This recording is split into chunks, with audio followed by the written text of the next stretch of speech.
So, what is remarkable about DeepSeek are two things. It's open source. So, the code for this AI and large language model and reasoning models, is what they said, are there to be inspected and looked at. There's also some indications that it was based, it's basically forking OpenAI back when OpenAI was in fact open. It's no longer open. It's a closed source for-profit company. Started out as I guess, a charity, a 501c3 or something like this, and has had massive investment from Microsoft primarily. I think Elon Musk was an early investor, and now he's at war with Sam Altman, et cetera. Another thing that's remarkable about it is that it's Chinese. So you ask yourself, is this political in some way? Like, what is this a kind of sabotage? Um, and in this very Chinese way, there's this shallow mimicry of Silicon Valley ideology. So the company describes itself as we're moving towards AGI and long-termism is possible through curiosity. Or so it's almost like they cut up a bunch of buzzwords, put them into a bag, shook it, and spilled it out on the table, and they came up with long-termism, AGI, and curiosity. So it's a sort of dubious, murky company, to say the least. What is happening here? And I've seen a number of people react to this, and they say, this is the Sputnik moment for AGI. So this is like the Ruskies launching a satellite into space, Sputnik. They've launched a dog into space, no less. And we've got to get back to basics. We got to teach young people science. We have to make long-term plans, a moonshot, if you will, a going to the moon as a goal for the decade of the 1960s. We've got to get our act together because they are ahead of us. I've also heard the other side of this coin, which is that they stole OpenAI. There's actually a moment with DeepSeek where if you say, like, who are you as a program, it will say, I'm ChatGPT 2.3 or something like this. So there is a high likelihood, maybe certainty, that they were using some of that initial code that they then developed themselves. But I think it's something different than that. What I would relate it to is the quartz crisis of the 1970s. Now, what is the quartz crisis? I'm talking about watches here. Why am I talking about watches? It's one of the most famous, monumental examples of disruption that has ever occurred in economic history. So, beginning in the 1950s, it was discovered that a quartz crystal could vibrate at something like 32,000 times a second, or some unfathomable number. And it would do it with such a regularity that you could do many things with it, including keep time. And could you, with the use of a battery, send an electrical signal through a quartz crystal and keep accurate time? And you would have that ticking of the quartz watch that we're so used to, as opposed to the mechanical sweep of a watch that is wound and is using other sort of mechanisms. And it was 1969, I believe, Seiko introduced a quartz watch with a battery. I'm forgetting the name of it at the moment. We could go find it if we want to. There was other attempts at this. The Accutron, I believe, was a famous one from Bulova, and the one that is maybe most iconic, at least for me, is Hamilton's Pulsar. So if anyone's seen the James Bond movie Live and Let Die, Roger Moore, in the opening the pre-title sequence, he actually looks at his watch and then he presses a button on his watch and a digital readout of the time is revealed. And it's sort of clunky when you see that now. And of course, there's like an Italian secret agent in his bed and he's checking the time. Um, it, it reminds us of a decade earlier where James Bond, played by Sean Connery in Goldfinger, comes out of the water. There's a swan on his head, and he's wearing a wetsuit, or I guess a dry suit, and he opens it up, and he's wearing this dinner jacket tuxedo, basically. Totally awesome. And before the explosives go off that he's planted, he checks his time, and what is he wearing? He's wearing a Rolex Submariner watch. Now, today, the Rolex Submariner is in effect a highly expensive luxury timepiece. In 1964, for Goldfinger was 1964, yeah. That the vibe of it was different. The idea of wearing a Rolex Submariner with a dinner jacket was outrageous in a way. It would be like wearing a tuxedo with maybe like a big G-Shock or like dive computer or like a knife belt or so, on your tuxedo. The whole point of that scene was the incongruity. James Bond is a cultured thug. He's a blunt instrument in a tuxedo. He's a total badass with this sport watch, but he's also a gentleman spy. And that's now lost in the sense that, your broker who lives in Wall Street is wearing a Submariner, and it's no longer really a sports watch. It's a timepiece, although still cool. That was also what happened with Quartz watches at the beginning. So when James Bond, played by Roger Moore, looks at his Hamilton Pulsar and he has to press a button to see the time and it's a red digital display, that was super cool, in fact. And I believe President Ford wore that Hamilton Pulsar Quartz watch, and it was highly expensive and kind of incredible. It was like the Apple Watch, but maybe even more radical or innovative, because the idea of wearing something that's computerized, the battery powered on your wrist, it's a totally new thing no one even thought about. Well, very shortly after this high-end Quartz watch came onto the scene, Quartz became democratized to a point that it blew away the market for wristwatches in Switzerland. People started making watches in Switzerland because it was cheaper, in fact, and many, many centuries ago, and because farmers had nothing to do over the winter, and they could make clocks and movements, etc. But certainly by the 20th century, Swiss watchmaking had become what it more or less is today: high quality, fashionable, artisan craftsmanship, the equivalent of buying a German sports car, Porsche or BMW, or maybe an Italian sports car, an Italian suit. That was the vibe that the Swiss had acquired in watchmaking by that time. Well, that's all fine and good, but when you democratize the Quartz watch, it starts to go low end in a radical way that cuts everything. Why would you pay $250 in that time for a Rolex Submariner when you could pay $25 for some new Quartz watch coming from Japan in Seiko? And it was just a radical undercutting of the entire industry.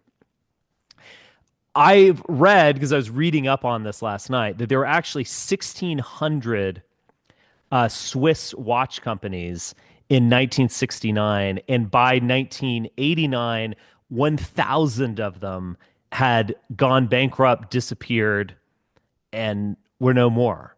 So the kind of devastation to the industry just can't even be put into words. I don't know if we've seen anything like that in other industries. Maybe someone could come up with an example. So, what did the Swiss watch market do in the face of democratized watches from Japan? And also, not only was it much cheaper, but it was actually much better, at least from a certain point of view. So, a Swiss watch that's well made might be off 2 seconds a day, forward and backward. It might be off 5, 10 seconds a day. Now, 5 or 10 seconds a day, who cares? I mean, it's still keeping very good time, and you could always reset it, once a month. You're totally fine. It's not like it's a terrible instrument or anything like that. The Quartz watch, it's like 1 second a year.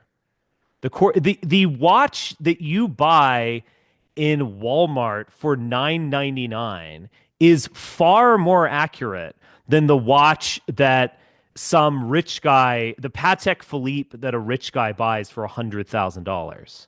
Then it's not even close. That Walmart product is on a one objective level infinitely better. So, how did the Swiss handle this problem? A couple of ways. During the 70s, a lot of these other companies were making quartz watches. So you have like Rolex made some quartz watches and things like that. They were trying to get on the trend, but they soon realized that that was a bad idea. And I don't know when they stopped, certainly by the mid 80s, Rolex would never make a non-mechanical watch at all. And they started promoting the idea of like the sweep of the hand and things like that, as opposed to the tick of the quartz watch. This is better, more elegant, or something. And so there was a huge consolidation of these companies in what became known as the Swatch Group. There's an interesting man named Nicholas Hayek, who's actually really a brilliant man. He's a scientist and engineer and also a businessman and watch aficionado from Switzerland. He's a fascinating guy. And so he combined all these companies where they were, achieving economies of scale. They wouldn't all go out of business. They would do mutual marketing, share movements, et cetera. Basically consolidation is far more efficient than competition with 1,600 different watchmakers. They both embraced quartz, and then they leaned well away from it. So they created the swatch notion. So swatch is it's not Swiss watch, it's second watch, swatch. So we're going to sell you a watch, and I don't quite remember how much these sold for in the 80s, but let's just say $30 or $20 or something like that. It was very affordable. You could buy 10 of them, and they were cool. They were fashionable, very 80s. I'm sometimes tempted to go buy like a super 1980s swatch from eBay or whatever that just looks like a Duran Duran album or something. They're fun and cool, and they still exist today. So they embraced quartz, and they embraced cheap, high profit margin, or maybe low profit margin, but definitely cheap, high volume, I should say, watches. And that certainly brought in revenue to the overall conglomeration of Swiss watchmakers. They also leaned into the luxury. So Rolex was making cool sports tool watches at one point. They started to make a watch that was a luxury item. What is the Patek Philippe line? You don't buy a Patek Philippe, you pass it on to your grandchildren, or it was something like that. You buy it for generations. They weren't saying that previously. They now sort of had to say it, and they went up market. So Quartz started up market at the very beginning, but quickly went way down market. And that is the idea of classic disruption theory, of a down market solution that is good enough, or weirdly, in Quartz's case, better than the mid or high market solution, and it just upends the industry. Quartz crisis definitely was that. So Rolex, Omega, Patek Philippe, Audemars Piguet, et cetera, they did new designs, but they leaned into the mechanical watch. To wear a quartz watch is sort of cringe or déclassé or what. They leaned into the snobbery of I inherited this Patek Philippe from my father, or I am successful enough to buy a Rolex, or a Speedmaster, the watch that went to the moon, quote unquote. That kind of stuff that they have basically been doing for decades and decades. They've never stopped it, and I don't think they will stop it because that's sort of all they've got. But um, it has been remarkable. So why have I been talking for 20 minutes about Swiss watches? Well, I'm sort of fascinated by the whole thing. First off, obviously, but there's something else to it. So I think what is dramatic about DeepSeek is that it's basically the quartz watch of AI. And in this hilarious, you could say, way, it's proving how AI is not all that it's cracked up to be. So maybe they did fork OpenAI from a couple of years ago. Maybe they're copying from other companies and other companies are copying from other companies, et cetera, in some big circle. Regardless, on a fraction of the investment in training, they have basically produced something that is good enough. And I've even seen some evidence out there that it's in fact better. And so you don't like OpenAI, the way I view it, it's almost like the Swiss watch market without any of the romance. So what I mean by that is that it's not OpenAI, it's a closed system that has received billions of investment with the assumption that it's going to be highly profitable from groups like Microsoft, et cetera. But why would you pay for this service if you can get something much simpler and easier from the Chinese knockoff company, the Seiko of our time?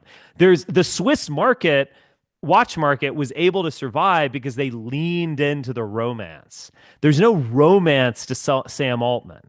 There's maybe there are a couple of things that he's playing on recently. There's the one dayism of one day in the future, we're going to have AGI and it's going to think for us. I saw Mark Andreessen was saying how, we worry about replacing labor with AI, but we might actually replace the C-suite with AI. I don't know what he's playing there. And there's the little tech Silicon Valley patriotism that has been promoted by these people. How we need to dominate the world in AI. We can't let the Chinese do it. And look, we have this $500 billion investment. It's going to cure cancer one day, maybe once we get there. But keep the money flowing in because we need these massive, massive server farms to train this data and to build it up. I don't think an LLM is ever going to merge into AGI. That is something that thinks for itself and in a way has a will of its own. That's just actively solving problems, reproducing itself, maybe destroying the world in order to make more paper clips or whatever. I have never bought into AGI doomerism, but I also don't buy into AGI utopianism as well. I use AI on a, if not daily, weekly basis for sort of things, but I'm really not sure it's much of anything than if-then statements on a search engine. It's a kind of development of Google giving you responses that are, in effect, averages. It's giving you the normie response. It's a midwit normie generator in terms of ideas. That can be very useful. Don't you think But that it's to not some that degree great. it might be cheaper for them to do what they're doing because they don't have to train it on so many like on like all these racial grievance stuff and all this like feminism stuff. That may be, but I mean, this is the other problem with these companies like Gemini with Google, and I assume Llama has the same thing, and also OpenAI, is that with say the Swiss watch companies, people loved these companies. With AI, people sort of hate them. Like Google came out of the gate with this image generator that was making George Washington black and gay and female. And that that pissed off the conservatives, but I think it sort of pissed off everyone and was created a huge credibility crisis. I don't think DeepSeek is better able to do that because there's not the political correctness overhang, but maybe that had an effect. But I think the bigger issue is that it's not like the political notion that we can dominate the world in AI and that we can prevent China from catching up because you need all of this massive investment in infrastructure. I just think that's been revealed to be fake. it, Large language models aren't that great. At some point, they're going to produce the cheap Seiko that is good enough or weirdly better than this stuff that they have dedicated hundreds of billions of dollars towards. And AGI is never happening. And selling people on the notion that HAL will one day save us all is nonsense. The overwhelming truth is that they have produced an LLM that is just as good as Claude, Gemini, Llama, OpenAI, ChatGPT, et cetera, et cetera, et cetera.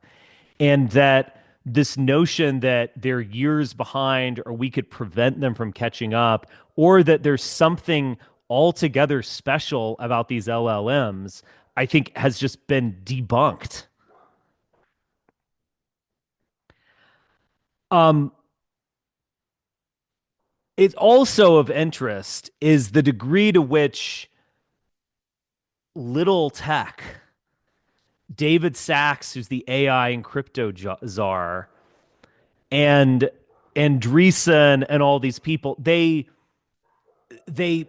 covered AI in this veil of populism or nationalism or conservatism. And it's like, we've got to win this war, you know, and it looks like they've lost. And I'm sure Trump is exceedingly furious at them because he imagined that last week's announcement of, we're going to cure cancer one day was this huge win for him, this way of appealing to a base beyond MAGA. I mean, MAGA probably hates the idea of mRNA vaccines created through AI. They're like the least prone to liking those kinds of things. But he could reach out, he could get a win. He loves the stock market. And I feel like unless OpenAI can advance beyond what they're doing right now, they've sort of already lost because AI, or I shouldn't say AI, LLMs are now commodified. Period. Like a Quartz watch is kind of commodified. I mean, let's just say, I mean, with a smartphone, you don't even need a watch, but let's say you're on vacation and you forgot to pack your watch. You just go to some store and just like, yeah, what do you got? Oh, that one. Oh, that's the cheapest. Yeah, this one's $5 more, but I kind of like the color. I'll just buy that. It's just a pure commodity. It's bacon in a way. It doesn't matter what brand of bacon. I mean, maybe it matters to some degree, but you get the point. It's eggs, it's bacon, it's toilet paper. It's just a commodity that can easily be reproduced. And it's not something special. Like what you add to the AI could be special in your niche market. But the LLM thing, it's been done. We have seen maybe the limits of its potential, in fact. And now the question is, what are you going to do with this commodity that everyone has?